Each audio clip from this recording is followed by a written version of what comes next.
Hola, ¿qué tal? ¿Cómo les va? Bienvenidos, muy buenas tardes.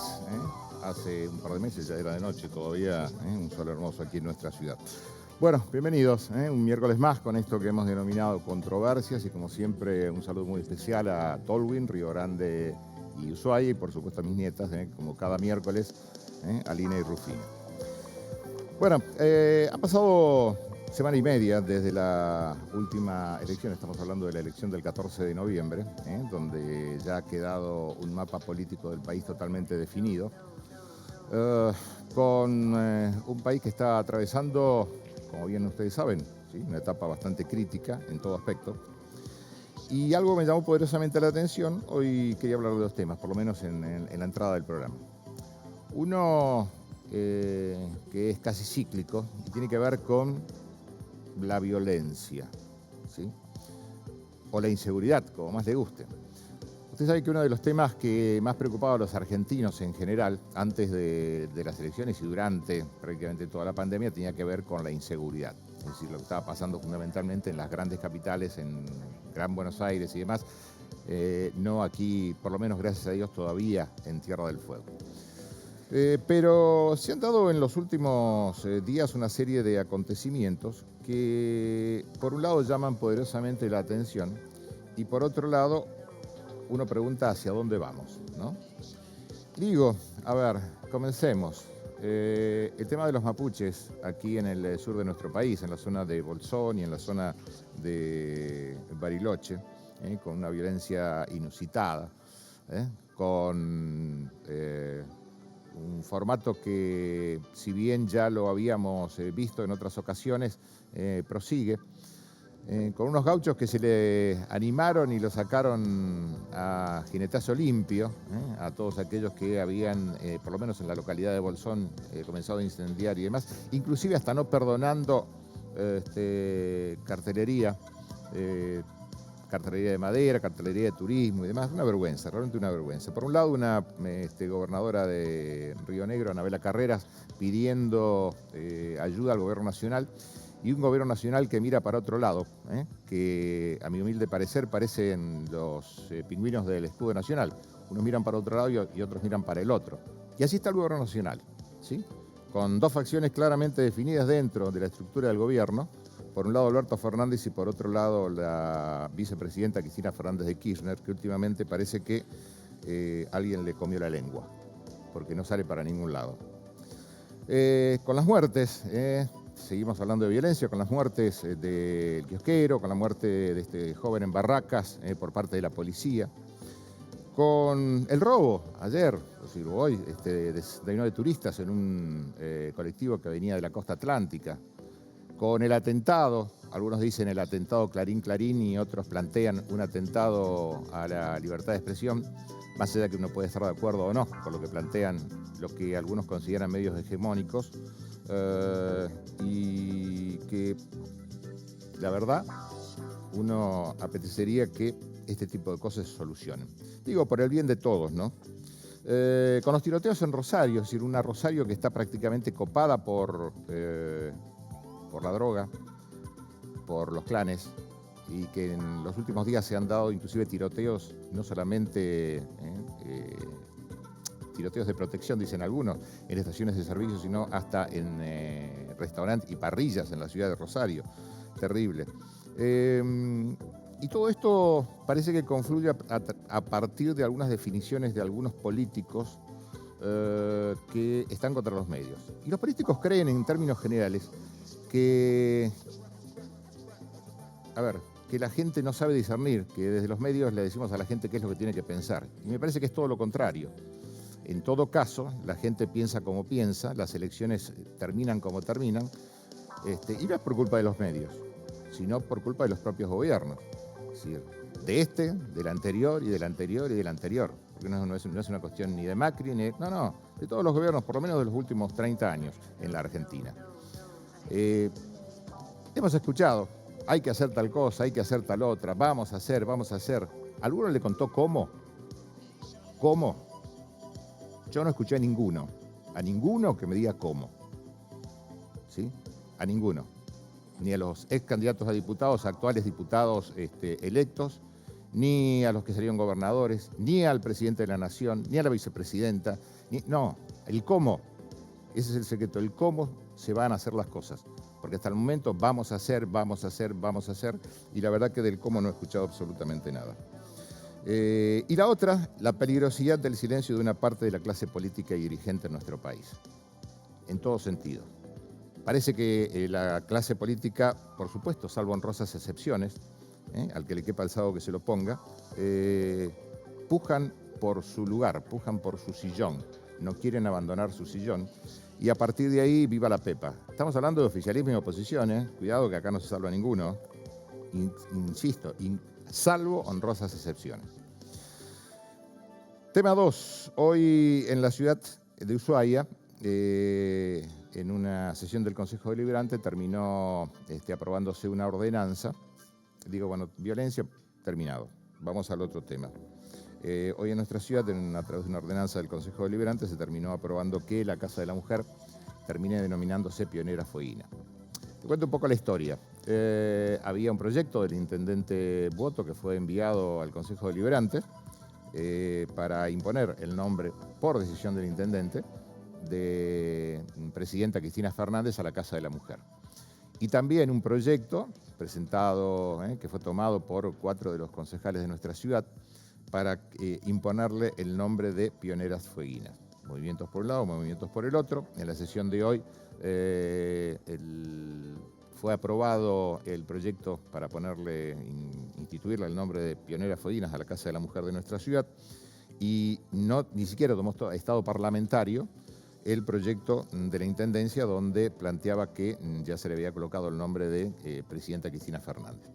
Acá quedan 2 posibilidades. Una, que el intendente de nuestra ciudad vete la ordenanza, por el cual de vetar esa ordenanza hasta el momento. 2 posibilidades, que la vete o que no la vete. Si veta la ordenanza, la Casa de la Mujer quedaría sin nombre, por lo menos. ¿Por qué? Porque el proyecto que ha introducido el intendente de nuestra ciudad en el Consejo Deliberante no tomó estado parlamentario. Así que, bueno, veremos a ver cómo prosigue todo este tema en nuestra ciudad. Bueno, hoy vamos a hablar de varios temas. Uno, primero, el presupuesto 2022 de la provincia de Tierra del Fuego. Cuando se habla de presupuesto parece quizás algo abstracto, pero es un poco la ley madre del presupuesto, es decir, de él depende absolutamente todo lo que se va a hacer el año entrante. Bueno, va a estar con nosotros, ya está en el estudio, Federico Zapata, el nuevo ministro de Finanzas de Tierra del Fuego. El primer programa que viene, si no me equivoco, se lo vamos a preguntar. Y también vamos a hablar de desarrollo, vamos a hablar de la agenda ambiental de Ushuaia y también de Tierra del Fuego. Está con nosotros Mauro Pérez Toscani, que es el secretario de Medio Ambiente y Desarrollo Sustentable de la ciudad de Ushuaia, de la municipalidad de la ciudad. Y vamos a hablar de algo que está teniendo mucho éxito y tiene que ver con bonificaciones, descuentos, en definitiva, cuidar un poco el bolsillo. Con aquello de la tarjeta Más Uva. Está con nosotros el subsecretario de Desarrollo Económico de la Municipalidad de Ushuaia, Gustavo Ventura. Bueno, nos vamos a la pausa, no sin antes recordarle nuestra vía de comunicación, ¿sí? Para toda sugerencia, pregunta u opinión, a través de nuestro WhatsApp, ahí lo van a ver debajo de pantalla. Nuestro WhatsApp, el 2901-510964, 2901-5964. 0964, perdón, y por supuesto al lado el código QR para que con el teléfono usted pueda enfocar el código QR y se comunica directamente con nosotros. Entonces, los temas de hoy: presupuesto, la ley madre de la provincia para el año entrante, es decir, cuánto se podrá llegar a disponer para absolutamente todo. Y vamos a hablar de agenda ambiental y, por supuesto, de desarrollo económico aquí en nuestra ciudad. Pausa y enseguida volvemos.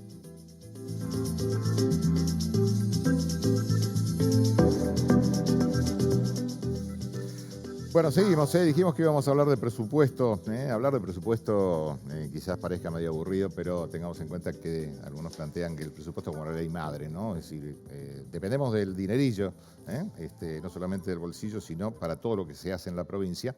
Y justamente en estos días se está debatiendo el presupuesto en comisión en la legislatura de la provincia. Y está con nosotros Federico Zapata, que es el flamante ministro de Finanzas de Tierra del Fuego. Gracias por venir al programa. Gracias a vos, Aníbal, la invitación. Sí, lo dije bien, el ministro de Finanzas, ¿no? Sí, Finanzas Públicas. Lo dije bien. Generalmente yo termino bautizando a los invitados, es una característica mía. Bueno, estos días se ha presentado, como decíamos, en la legislatura provincial el presupuesto correspondiente al año 2022, un presupuesto bastante abultado, un presupuesto que, a ver si es correcto, asciende a más de 131.000 millones de pesos. Es exacto. Es exacto, ese es el monto de los gastos totales estimados. De los gastos totales estimados. Es decir, cuando uno habla de 131.000 millones de pesos, es decir, parecido a qué otra provincia argentina, digamos, de características similares este presupuesto. La verdad que no te sabría contestar porque pero es mucha plata. Es mucha plata, seguro, sí. ¿Cuánto aumentó el presupuesto respecto al presupuesto del 2021? Todavía no finalizado, por supuesto, ¿no? Lo que nosotros estamos estimando es alrededor de un 30 o 40%. 30 o 40%. Dentro de la planta, digamos, dentro del presupuesto, a ver, textuales, voy a leer para no equivocarme. En el caso del Poder Ejecutivo se prevé un total de cargos en planta de personal de 10.591 integrantes, ¿correcto? Dicho monto exceptúa el escalafón docente, al cual se le suman 889 cargos más. Un Poder Judicial, 889 de cargos en el Poder Judicial, disculpa, y 412 del Poder Legislativo, 174 en el Tribunal de Cuentas, 18 en Fiscalía de Estado.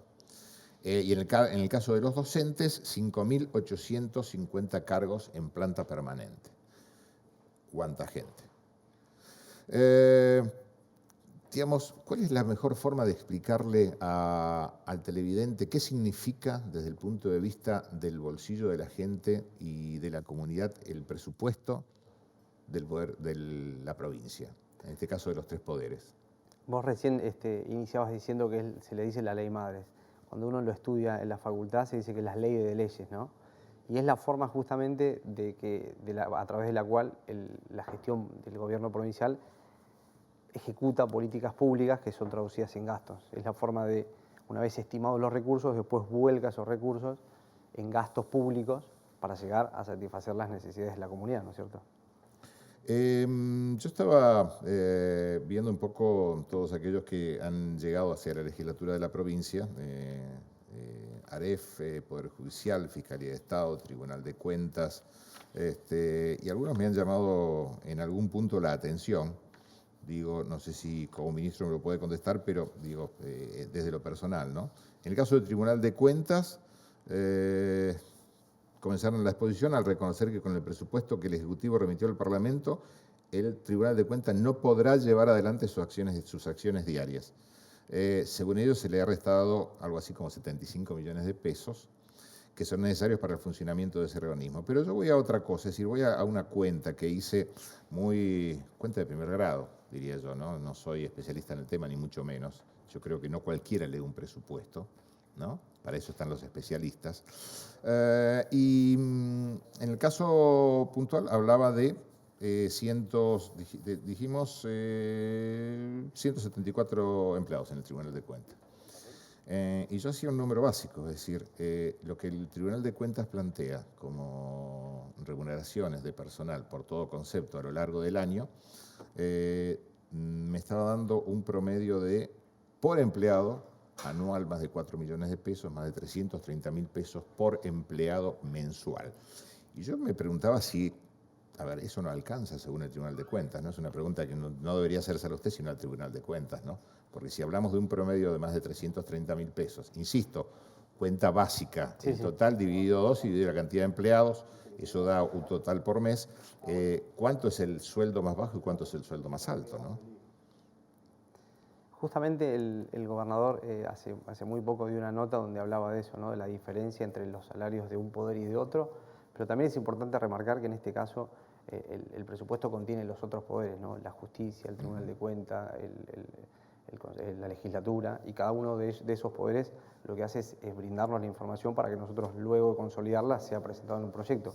Que es un proyecto que, discúlpame que te corrijan algo que había dicho antes, que se presentó el 31 de agosto y que lo que inicia ahora es el tratamiento en comisión. Por eso también nosotros vamos con el jefe de gabinete, el director ejecutivo de la AREP, y ahora van pasando los ministros explicando cuáles son las políticas públicas que se van a ejecutar a través de este presupuesto de gastos. Que esto después va a tener su tratamiento, seguramente van a haber cuestiones que se modifiquen, que se agreguen, que se quiten, para con posterioridad tener una aprobación de presupuesto para iniciar el ejercicio 2022 con un presupuesto aprobado, que es el fin último de este tipo de trabajos, ¿no? En comisión y en debate, ¿no? Si uno opina desde el punto de vista periodístico, uno debería decir que tomó una pelota caliente, ¿no? Es decir, en un contexto de país bastante difícil, donde creo yo que a partir del año entrante se van a comenzar a exigir demasiadas cosas, por lo menos del Ejecutivo Nacional, a las distintas provincias y básicamente a Tierra del Fuego, ¿no? Se da la particularidad que la provincia presenta por norma constitucional el presupuesto el 31 de agosto y la Nación lo presenta el 15 de septiembre. Entonces nosotros debemos tomar variables macroeconómicas a la hora de elaborarlo, que en este caso no contábamos, pero hay elementos claves que son el índice de precios al consumidor, que nosotros hemos elaborado el proyecto de presupuesto teniendo un índice de precios al consumidor estimado para el ejercicio 2022 de alrededor del 46%, de acuerdo a nuestras estimaciones. La Nación ha presentado un presupuesto con un índice de precios al consumidor del 33%. Igual la Nación ya ha efectuado algunas modificaciones y entendemos que van a seguir efectuándolas. Es importante recordar que está en tratativas el acuerdo con el Fondo Monetario Internacional, que es también lo que va a condicionar la aprobación del presupuesto nacional y que va a tener una afectación directa sobre los presupuestos de las provincias, ¿no? Porque usted sabe que los recursos de coparticipación, el caso de esta provincia, son alrededor del 80%, por lo cual lo que presupueste la Nación es lo que impacta directamente después en los recursos que vamos a tener para ejecutar el gasto público. Algún pajarito me dijo, usted sabe que desde el ámbito periodístico siempre uno obtiene información no oficiosa, o por lo menos algún pajarito siempre lo dice. Aparentemente Nación, y esto queda grabado por lo menos, durante el año comenzaría a pedir algunos puntos de coparticipación, porcentajes de coparticipación al resto de las provincias, un poco en función del arreglo con el Fondo Monetario Internacional. Eso va a complicar de alguna manera todo esto. Sí, complicaría, no, hablamos en potencial. Seguro, más cuando uno tiene esa dependencia respecto de los fondos de coparticipación nacional, cualquier tipo de modificación que se haga a este respecto impacta mucho, impacta más en aquellos que tenemos más dependencia, ¿no? Que los recursos propios son inferiores a los recursos que vienen por coparticipación. Ministro, de este porcentaje, de este total de presupuestado, ¿cuánto corresponde a fondos propios y cuánto a coparticipación, fondos nacionales? La ecuación es más o menos 80-20, 80% coparticipación nacional, 20% recursos propios. Los recursos que recauda la Agencia de Recaudación del Estado Fueguino y las regalías hidrocarburíferas.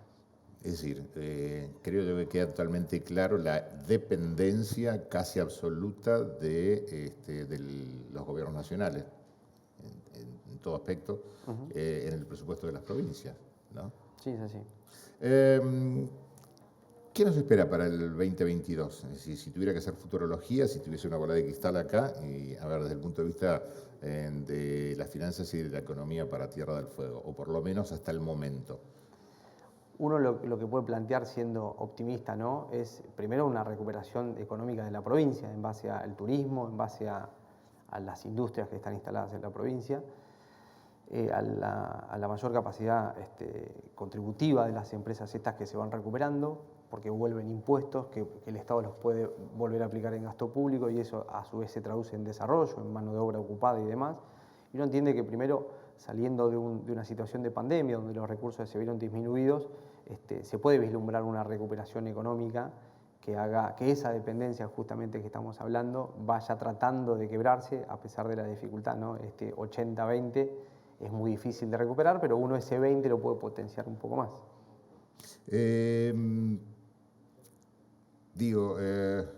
cuando hoy yo hablaba en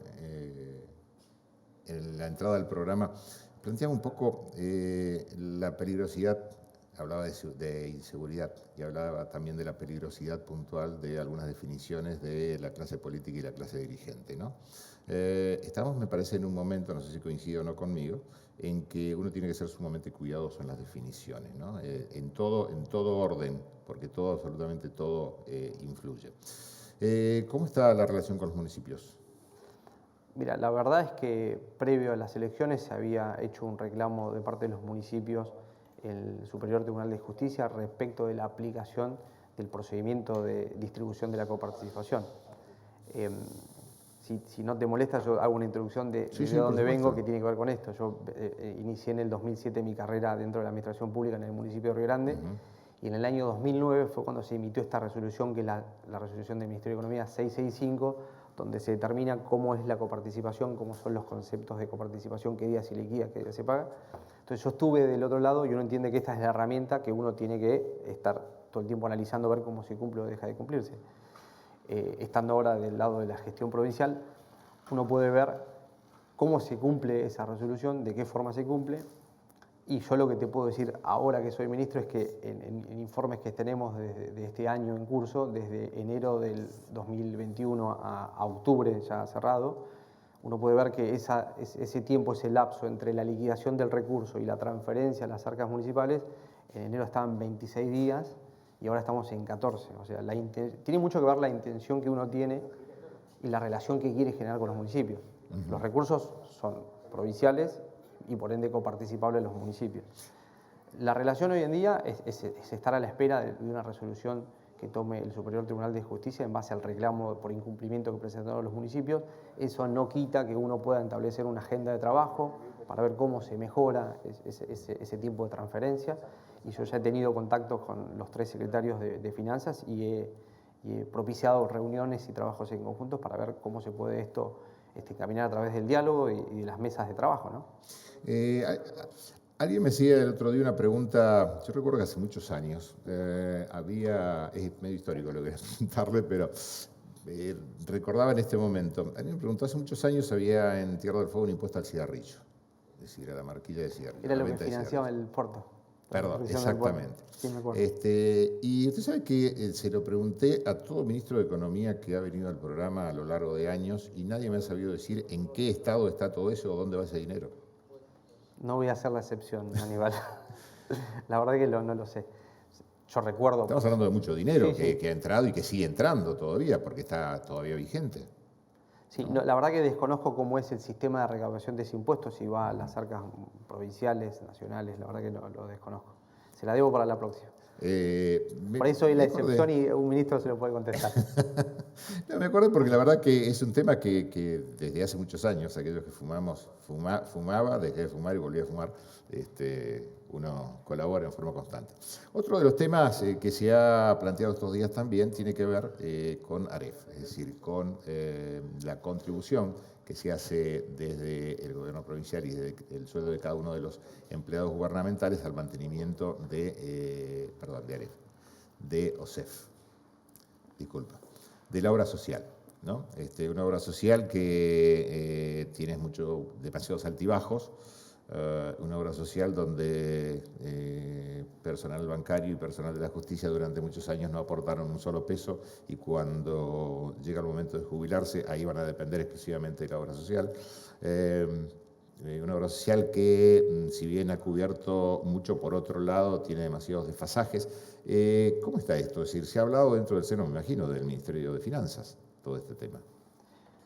No quiero esquivar la pregunta, pero hace muy poquito, hace 48 horas que asumí. Lo que sí te puedo decir es que es un tema que requiere un análisis, porque lo que vos planteás, hay un montón de cuestiones que hay que revisar, esto de quién aporta, quién no aporta, cuánto aporta, cómo se financia entre todos la obra social. Yo lo que entiendo es que la obra social es una obra social del Estado fueguino y que debe funcionar. La más importante, inclusive. Sí, ¿no? Debe funcionar. Pero yo entiendo que es susceptible de revisión para modificar y para tratar de optimizarla.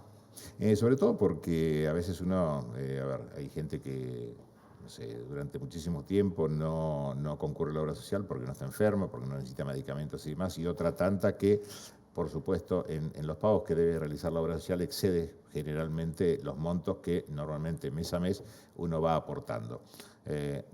Desfasajes, pero en definitiva la obra social más importante, con unos sueldos interrelacionados entre los distintos poderes del Estado. Lo hablamos con el gobernador días atrás, aquello de igual trabajo, igual remuneración, ¿no? Porque, y seguramente muchos que escuchen esto se van a acordar de mi madre, de mi tía y demás, ¿por qué un administrativo de puertos no puede ganar lo mismo que un administrativo de la Dirección Provincial de Energía, o del IPB, o del IPRA, o de Legislatura, o del Poder Judicial? A igual trabajo, igual remuneración. Son particularidades que se dan en la administración pública en general, ¿no? En este caso estamos hablándolo en una gestión provincial, pero entiendo que hay inequidades de este tipo y son estructurales y el desafío justamente es discutirlas, analizarlas y tratar de buscar propuestas superadoras, ¿no? Lograrlo es el gran desafío. Por eso yo decía que agarró una papa caliente, ministro. Con mucho optimismo. Seguramente. Bueno, le agradezco. Seguramente nos vamos a seguir. Nos quedan poquitos programas para finalizar el año, pero el año que viene da para mucho y seguramente vamos a seguir hablando de economía y finanzas en Tierra del Fuego. Gracias. Muchas gracias, Daniel. Muy amable.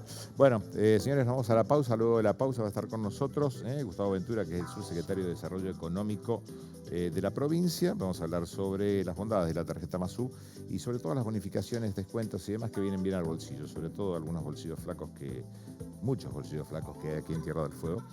Y también con Mauro Pérez Toscani, secretario de Medio Ambiente y Desarrollo Sustentable, bien lo digo, de la Municipalidad de Ushuaia, sobre ambiente, sobre medio ambiente y la agenda ambiental, no solamente de Ushuaia, sino también del resto de la provincia. Pausa y enseguida volvemos.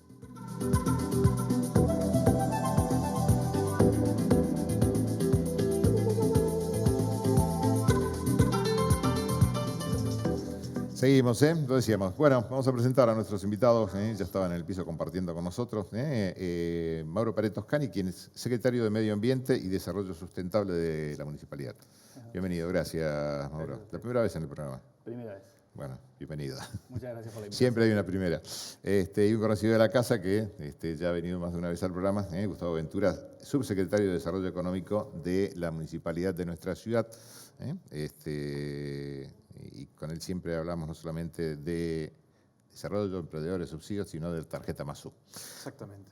Bueno, días atrás comenzamos con Mauro, días atrás estuvo el ministro de Medio Ambiente a nivel nacional, estamos hablando de Juan Cabandier. Pero antes, digamos, la gente colabora con el programa.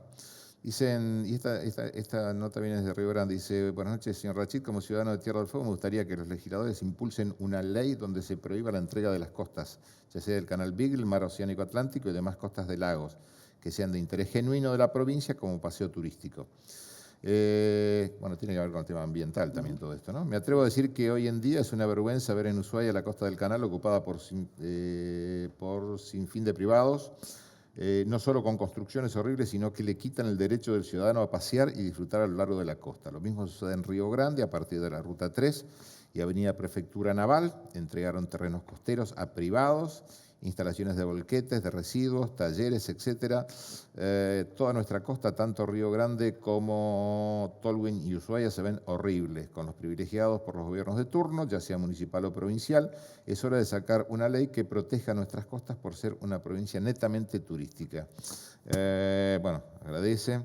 Y también dice, en Ushuaia nos pide realizar un video desde la planta Orión hasta el río Libia, un asco lo que se ve.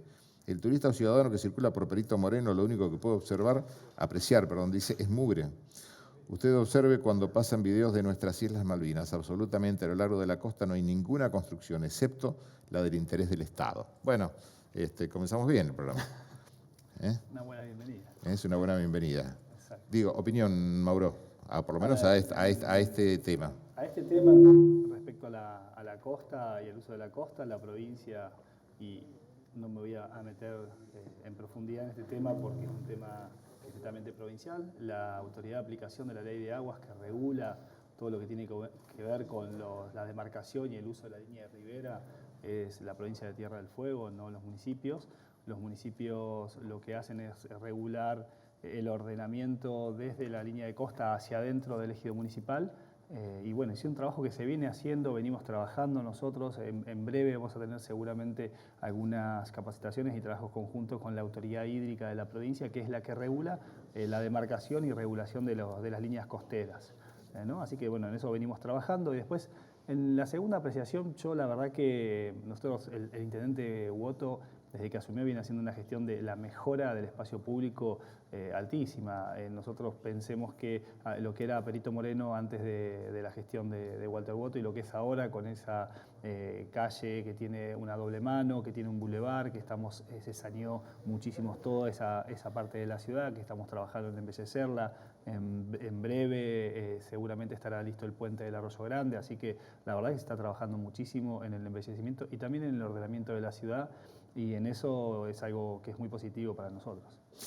Cuando hablamos de ordenamiento de la ciudad, digamos, hablamos en términos generales de agenda ambiental. Bueno, decíamos, ha venido el ministro Juan Cabandier. Es decir, actualmente, ¿a qué vino? Digo, nadie mejor que vos para contestarlo. Bueno, ¿no? estuvimos con el ministro, con Juan Cabandier, recorriendo en principio el día de ayer la planta de reciclado y acopio de materiales reciclables del municipio, que se encuentra en la ex cantera de Río Pipo. Ahí estuvo visitando a la cooperativa que está trabajando en eso, no solamente porque estamos avanzando en el proyecto que se firmó hace unos meses sobre la regionalización de la gestión integral de residuos, después de más de 25 años de esta problemática de qué hacer con los residuos, no solamente de Ushuaia, sino de los 3 municipios, la verdad que en un pensamiento estratégico que ha tenido el intendente y los intendentes de Río Grande y de Tolwyn, han unificado lo que va a ser la gestión integral de los residuos sólidos urbanos. ¿Para qué? Para hacer más eficiente el uso de los recursos, más eficiente el uso de los recursos naturales, económicos, que se van a invertir en la gestión de residuos, y a eso vino el ministro, vino a trabajar y a avanzar sobre los detalles técnicos de las maquinarias que vamos a estar utilizando, de cuáles son las necesidades que tenemos, de cómo están trabajando las cooperativas en cuanto a gestión de residuos, de cuáles son los caudales de material recuperable que tenemos en la ciudad, tanto de plástico PET, del cual ya desde marzo hasta ahora hemos sacado más de 160 toneladas de plástico recuperado y se han enviado a las plantas de reciclado en Buenos Aires. También a trabajar un poco en todo lo que tiene que ver con la puesta en valor de las reservas naturales urbanas. Esto es otro tema muy importante y, como bien lo decía, estamos en una ciudad turística y es algo que venimos trabajando mucho. El turismo de naturaleza es uno de los principales ejes, y seguramente Gustavo en cuestiones de desarrollo económico lo entiende. El turismo de naturaleza es uno de los principales ejes de recuperación económica en todo el mundo, no solamente en Argentina y obviamente en Ushuaia. Para esto estamos trabajando en fortalecer las reservas naturales urbanas. Hoy estuvimos en el Cañadón de las No Me Olvides, eso es una reserva natural urbana donde vamos a invertir más de 20 millones de pesos con el gobierno nacional para ponerla en valor, generar miradores, generar pasarelas, escaleras, espacios de uso público y trabajar también con los barrios que se encuentran en esa zona, que son todos los barrios de la zona del barrio Escondido, los barrios altos de la ciudad, para comprometerlos y que también se apropien ellos del cuidado ambiental de esas zonas de interés de la ciudad. Así que un poco eso es lo que estuvimos trabajando con el ministro Juan Cabandier. ¿Hasta dónde tiene injerencia, y después metemos en el reciclado puntualmente, hasta dónde tiene injerencia la Secretaría de tu cargo en lo que son las ocupaciones ilegales en los distintos lugares de la ciudad? Digo, sobre todo desde el punto de vista medioambiental, ¿no? Es decir, corte, talado, quema y demás. Nosotros, en cuanto a la parte legal, digamos, de la ocupación, del uso del espacio, del uso del suelo, no tenemos injerencia porque eso es algo que justamente se creó una secretaría que trabaja específicamente en eso, que es la Secretaría de Hábitat y Ordenamiento Territorial. Y nosotros lo que tenemos es, sí, todo el trabajo de fiscalización en cuanto al manejo del bosque nativo. Entonces, en eso sí, trabajamos en conjunto con Hábitat, tratamos de intervenir en áreas donde ha habido ocupaciones ilegales, en la recuperación del bosque, en el cuidado del bosque, cuando se están haciendo, formalizando urbanizaciones que fueron, que en sus inicios informales y se están formalizando con la apertura de calles, con la provisión de servicios. Lo que hacemos nosotros es acompañar tanto a la Secretaría de Planificación como a la Secretaría de Hábitat en mejoras para la sostenibilidad de esos proyectos en cuanto a el uso del agua, el uso del espacio, el consumo de suelo y también el cuidado, obviamente, de las 5.000 hectáreas de bosque nativo que tiene nuestra ciudad.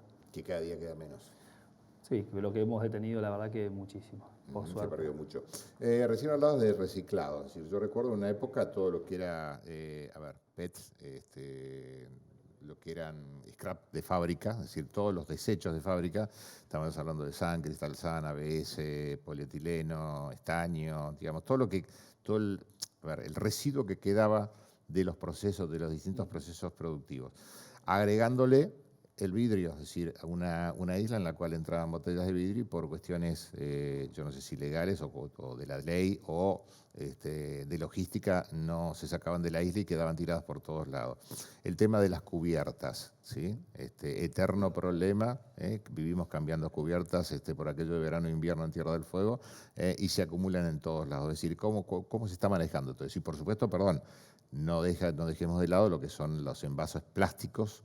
En términos generales, estamos hablando de bebidas en general, envases plásticos. ¿Cómo se está trabajando este tema? Bueno, nosotros en Ushuaia hacemos la recuperación de diferentes corrientes de residuos. La principal corriente de residuo material recuperable que tenemos es el plástico PET, todo lo que tiene que ver con botellas de gaseosas, botellas de bebidas y demás. Ese plástico nosotros lo recuperamos, los vecinos de la ciudad lo depositan en los puntos verdes, tenemos casi 80 puntos verdes distribuidos en toda la ciudad, donde los vecinos pueden ir y depositar esas botellas de plástico en las campanas de color amarillo. 3 veces por semana la empresa que hace la recolección de residuos lleva esas campanas al centro de recuperación. En el centro de recuperación esas botellas de plástico que tienen diferentes colores se separan por color, básicamente las botellas de cristal, la blanca o transparente, y las botellas de color verde se separan por color y son guardadas en bolsones Big Bag, los bolsones de tipo industrial. A partir de ahí hay una empresa, una recuperadora que se llama Cartovip, enfarda, compacta y son llevados a la empresa Reciclar en Buenos Aires.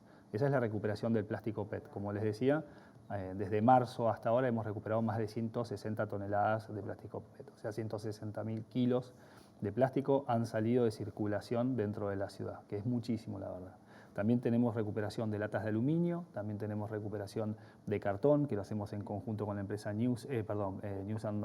Pulpo, que es una subsidiaria de Newsan, que trabaja en todo lo que es recuperación y reciclado de cartón para producir nuevas materias primas dentro de la ciudad de Ushuaia.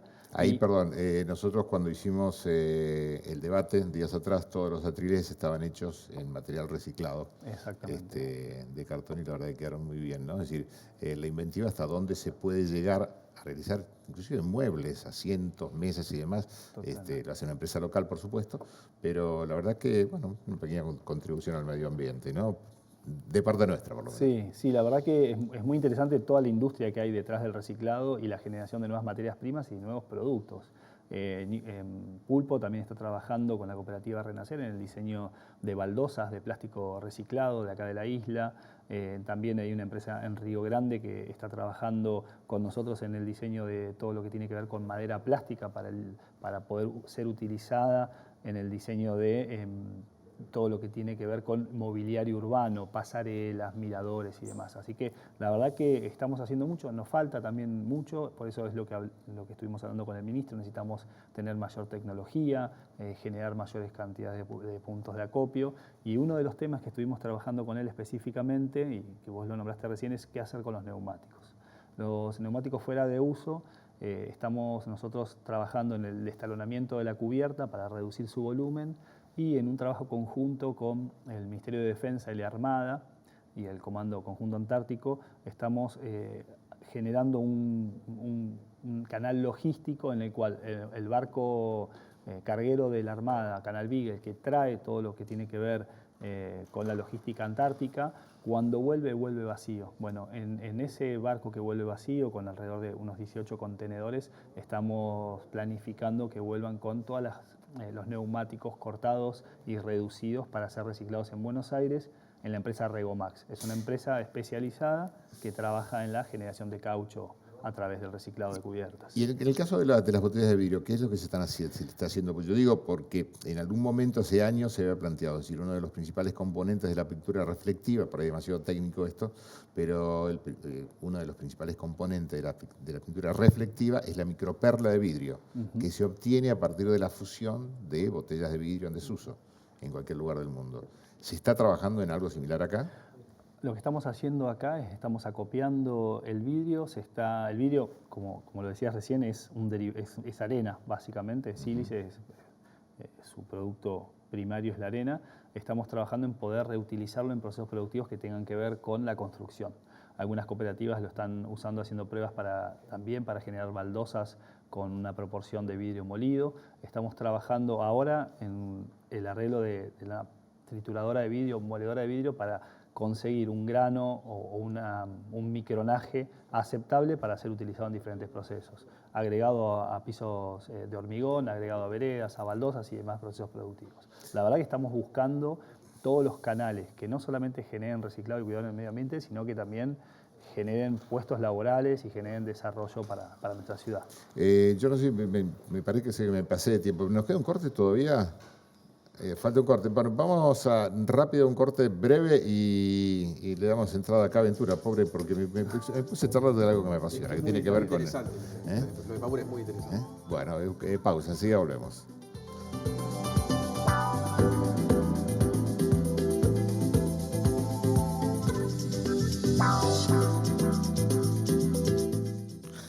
Seguimos. A veces las mejores charlas se dan fuera, como siempre decimos, fuera de cámara. Bueno, rápidamente, Gustavo Ventura, tarjeta Mazú, 27.800 usuarios, más de 450 comercios adheridos, más de 200 millones en operaciones realizadas con tarjetas, yo digo, ¿no? Y ahora, bueno, se han logrado acuerdos con farmacias, prestadores médicos en Buenos Aires, o aquí también con descuentos en algunos casos hasta el 50%. Breve, ¿cómo lo redondeamos? Y rápidamente lo que te puedo comentar es que sí, es que la tarjeta empezó siendo una herramienta de reactivación económica en el peor momento de nuestra provincia, del país, en plena pandemia, y bueno, y fue realmente algo que tuvo mucho éxito y que se provincializó. Y como vos decías recién, 27.000 vecinos tienen la tarjeta, y en estas últimas semanas lo que hicimos fue un acuerdo con farmacias, tanto de Buenos Aires, 10 farmacias de Buenos Aires como de Ushuaia, de Río Grande, y estamos con descuentos de hasta el 50% en un momento que todos sabemos que OSEF tiene algunas dificultades. Por eso estamos dando una mano desde el municipio para hacer la cosa un poco más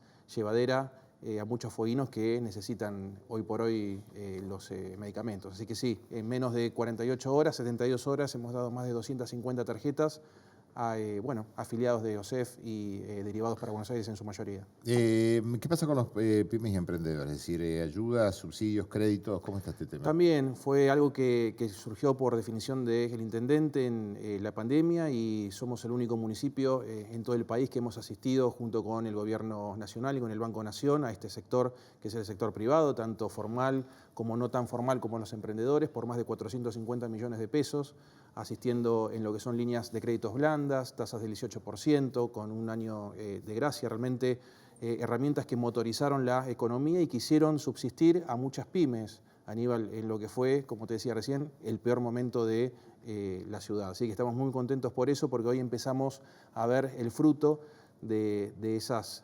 políticas que, si bien no eran injerencia del gobierno municipal, pero sí el intendente en marzo del 2020 tomó la definición política de ponerse al hombro tanto la pandemia, lo que tiene que ver con la salud, como la económica también. La uso mucho la tarjeta, la verdad que viene muy bien. Y uno suma, 5 acá, 5 allá, 5 allá, 5 allá, la verdad que cuando se quiere acordar, suma. Claro que bueno, sí. Les quiero agradecer a ambos. Por favor, siempre nos queda tiempo.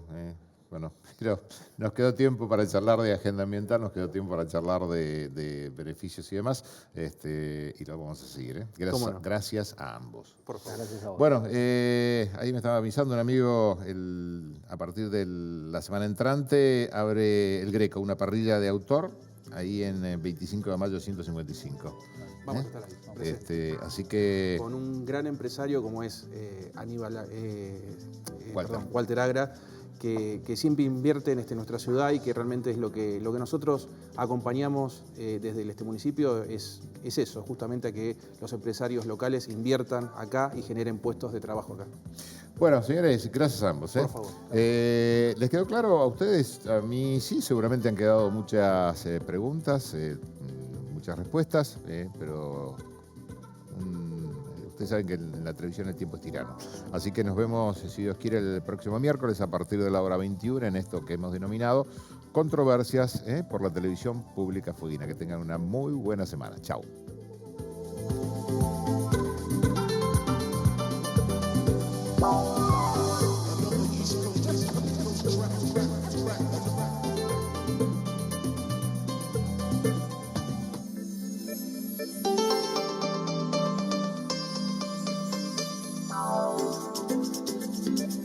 Another East Coast crack.